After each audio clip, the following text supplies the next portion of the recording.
kwento kayo na gusto nyo ma-feature dito, mag-message lang kayo sa aking Facebook page. Nasa description sa baba ang link. The true power of magic.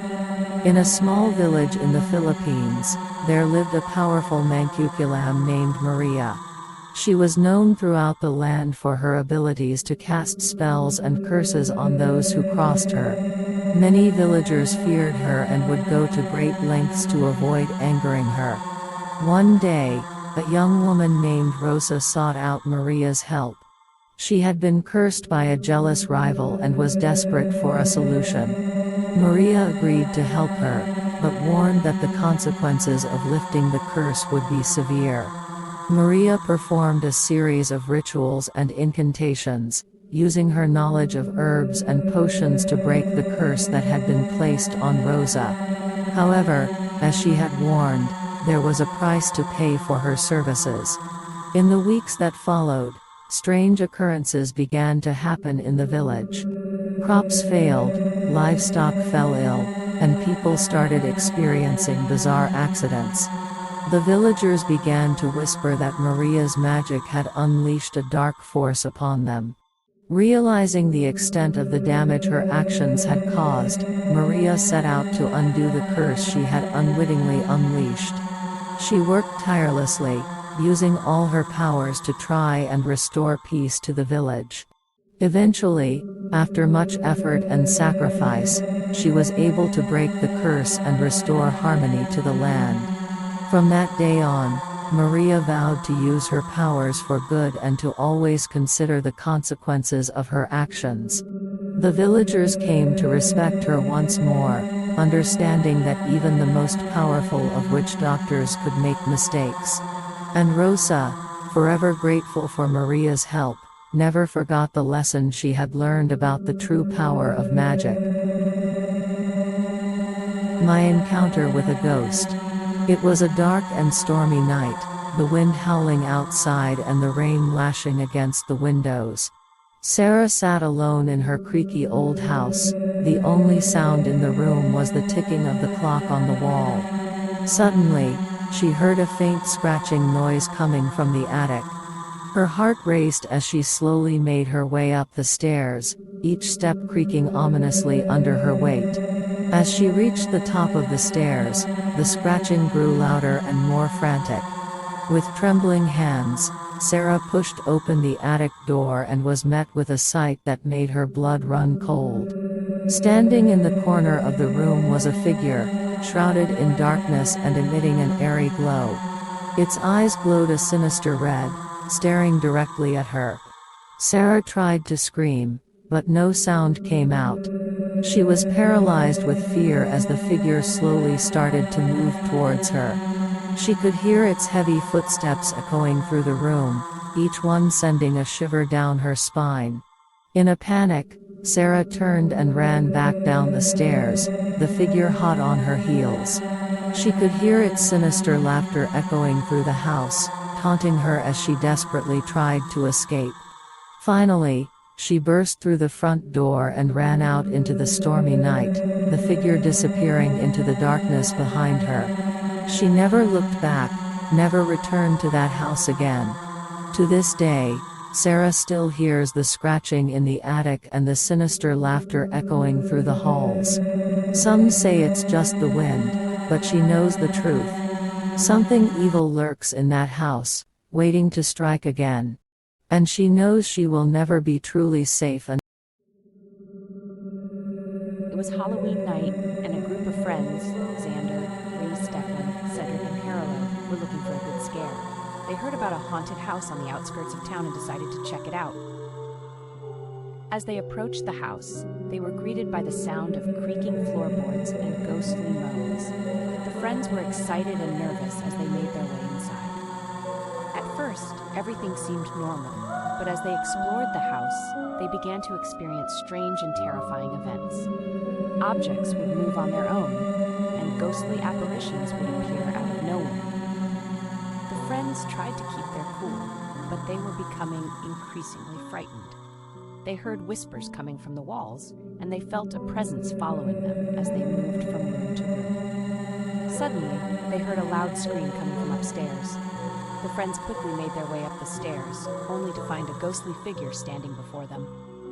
The ghost warned them to leave the house immediately, or risk facing the consequences of their curiosity. The friends were terrified, and they quickly made their way back outside. They ran back to their car and sped away, never to return to the haunted house again. The friends never spoke of their experience again, but the memory of that terrifying Halloween night stayed with them for the rest of their lives. And so, the story of the terrifying Halloween night lives on, a haunting reminder of the dangers that can lurk in the shadows and the ghosts that can haunt us even on the scariest night of the year. Titled The Curse of the Whispering Shadows, Chapter 1, The Old Manor. In the small, remote town of Ravenwood, nestled deep within the dense forests of the Pacific Northwest, stood an old, dilapidated manor that loomed ominously over the surrounding landscape. The townspeople whispered in hushed tones about the dark history of the manor, rumored to be cursed by a powerful witch centuries ago. No one dared to venture near the crumbling walls of the manor, fearful of the sinister forces that lurked within. Among the curious residents of Ravenwood was Emily, a young and ambitious journalist who had recently moved to the town in search of a fresh start. Intrigued by the tales of the cursed manor, Emily decided to investigate further, determined to uncover the truth behind the whispered shadows that haunted the townspeople's dreams. Chapter 2, The Haunting Legend. As Emily delved deeper into the history of the manor, she discovered a chilling legend that had been passed down through generations. Long ago, a powerful witch named Serafina had resided in the manor, using her dark magic to terrorize the townspeople and exact her revenge on those who dared to cross her. The townspeople, in fear for their lives, banded together to confront the witch, ultimately cursing her to wander the halls of the manor for all eternity. Despite the warnings of the townspeople, Emily's curiosity only grew stronger, propelling her further down the path of darkness that surrounded the cursed manor. Ignoring the whispers of caution that echoed in the wind, she made the fateful decision to enter the manor, determined to unravel the secrets that lay hidden within its decaying walls. Chapter 3, The Lurking Shadows. As Emily stepped foot into the manor, a shiver ran down her spine as she felt the heavy presence of malevolent spirits that lingered in the air. The once grand halls were now cloaked in darkness, the walls adorned with faded portraits of the long-dead inhabitants who had fallen victim to the witch's curse.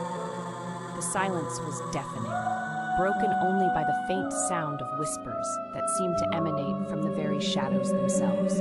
Determined to press on, Emily ventured deeper into the manor, each step echoing like a thunderclap in the stillness of the abandoned halls. The air grew cold, sending a chill down her spine as she felt the unseen eyes of the cursed witch upon her. And then, as if summoned by her presence, the shadows began to stir, twisting and contorting into ghastly shapes that seemed to reach out for her with spectral hands. Chapter 4, The Mark of the Witch. As Emily navigated the labyrinthine corridors of the manor, she stumbled upon a hidden chamber, concealed behind a tapestry that depicted the face of the witch Serafina, her eyes blazing with an otherworldly light.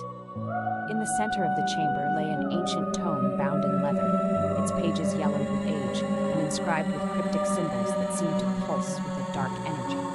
Unable to resist the pull of the tome, Emily reached out and touched its pages. And in that instant, she felt a searing pain shoot through her body as a mark began to form on her skin, etched in blood-red lines that glowed with an unholy light. The curse of the witch had found its new vessel, and Emily's fate was sealed as she became bound to the manor for all eternity. Chapter 5, The Unleashing of Darkness. As the mark of the witch spread across Emily's skin like an intricate web of shadows, a sense of dread washed over her as she realized the true extent of the curse that now bound her to the manor. The whispers grew louder, the shadows more malevolent, as the witch's dark power surged through her veins, twisting her mind and soul into something unrecognizable. Haunted by visions of the witch's tormented past, Emily struggled to retain her sense of self as the curse threatened to consume her completely. And then, in a moment of clarity, she understood the true nature of the witch's curse. A cycle of revenge and despair that could only be broken by confronting the darkness that lay at the heart of the manor. Chapter 6: The Final Confrontation. With newfound determination, Emily set out to break the witch's curse and free herself from the shackles of darkness that bound her to the manor. Armed with the knowledge of the witch's tragic past and guided by the spirits of the long-dead inhabitants who had fallen victim to her wrath, Emily delved deep into the bowels of the manor, facing her deepest fears and confronting the shadows that threatened to consume her. As she reached the heart of the manor, Emily came face to face with the ghostly apparition of Seraphina, her eyes ablaze with a fury that had burned for centuries. The witch's malevolent presence loomed over Emily, testing her resolve and pushing her to the brink of despair. But Emily refused to back down, drawing on her inner strength and the bonds of friendship that had formed with the spirits who now stood by her.